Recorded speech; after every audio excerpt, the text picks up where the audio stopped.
खिड़की के पास खड़ी पायल सोच रही थी, भाई दूज आने वाली है, पर इस बार ना तो माँ ने फ़ोन करके भैया के आने की बात कही और ना ही मुझे आने को बोला। ऐसा कैसे हो सकता है? हे भगवान, बस ठीक हो सब कुछ। अपनी सास से बोली, माँ जी, मुझे बहुत डर लग रहा है, पता नहीं क्या हो गया, मुझे कैसे भूल गए इस बार। सास ने इजाज़त देते हुए कहा, कोई बात नहीं बेटा, तुम एक बार खुद जाकर देख आओ। सास की आज्ञा मिलने भर की देर थी कि पायल अपने पति साथ मायके आ पहुंची, परंतु इस बार घर के अंदर कदम रखते ही उसे सब कुछ बदला सा महसूस हुआ। पहले जहां उसे देखते ही माँ पिताजी के चेहरे खुशी से खिल उठते थे, इस बार उन पर परेशानी की झलक साफ दिखाई दे रही थी। पहले भाभी उसे देखते ही दौड़े चली आती और प्यार से गले लगा लेती थी, पर इस बार दूर से ही एक हल्की सी मुस्कान दे डाली। भैया भी ज़्यादा खुश नहीं दिखे। पायल ने जैसे तैसे एक रात बिताई, परंतु अगले दिन जैसे ही उसके पति उसे मायके छोड़ वापस गए, उसने अपनी माँ से बात की। तब उन्होंने बताया, इस बार कोरोना के चलते भैया का काम बिल्कुल बंद हो गया, ऊपर से और समस्याएं, बस इसी वजह से तेरे भैया को तेरे घर भी ना भेज सकी। पायल बोली, कोई बात नहीं माँ, ये मुश्किल दिन भी जल्दी निकल जाएंगे, आप चिंता मत करो। शाम को भैया भाभी आपस में बात कर रहे थे, जो पायल ने सुन ली। भैया बोल रहे थे, पहले ही घर चलाना इतना मुश्किल हो रहा था, ऊपर से बेटे की कॉलेज की फीस, परसों भाई दूज है, पायल को भी कुछ देना पड़ेगा। भाभी बोली, कोई बात नहीं, आप चिंता ना करें, ये मेरी चूड़ियाँ बहुत पुरानी हो गई हैं, इन्हें बेचकर जो पैसे आएंगे उससे पायल दीदी को त्योहार भी दे देंगे और कॉलेज की फीस भी भर देंगे। पायल को यह सब सुनकर बहुत बुरा लगा। भैया भाभी ये क्या बातें कर रहे हैं? क्या मैं यहाँ उनको तंग करके कुछ लेने के लिए ही आती हूँ? वह अपने कमरे में आ गई।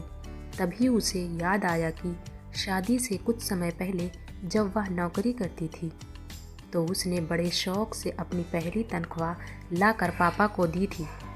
तब पापा ने कहा था, ये पैसे अपने पास ही रख ले बेटा, मुश्किल वक्त में काम आएंगे।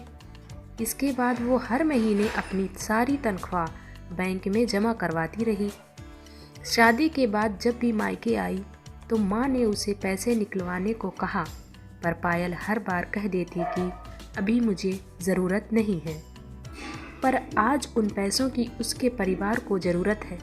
वह अगले दिन ही सुबह भतीजे को साथ लेकर बैंक गई और सारे पैसे निकलवा कर पहले भतीजे की कॉलेज की फ़ीस जमा की और फिर घर का ज़रूरी सामान खरीद कर घर वापस आ गई।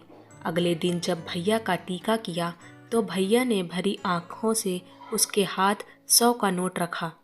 पायल मना करने लगी तो भैया बोले, ये तो शगुन है पगली, मना मत करना। पायल बोली, भैया, बेटियां मायके शगुन के नाम पर कुछ लेने नहीं, बल्कि अपने माँ बाप की अच्छी सेहत की कामना करने भैया भाभी को माँ बाप की सेवा करते देख ढेरों दुआएं देने और बड़े होते भतीजे भतीजियों की नज़र उतारने आती हैं।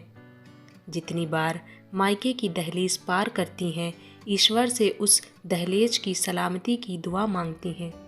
जब मुझे देख माँ पापा के चेहरे पर रौनक आ जाती है, भाभी दौड़ कर गले लगाती हैं, आप लाड़ लड़ाते हो, मुझे मेरा शगुन मिल जाता है। अगले दिन पायल ने मायके से विदा लेकर ससुराल जाने के लिए जैसे ही दहलीज के पार कदम रखा कि भैया का फ़ोन बज उठा। उन्हें अपने व्यापार के लिए बहुत बड़ा ऑर्डर मिला था। वे सोचने लगे, सचमुच बहन बेटियां मायके कुछ लेने नहीं, बल्कि अपनी बेशकीमती दुआएं देने आती हैं।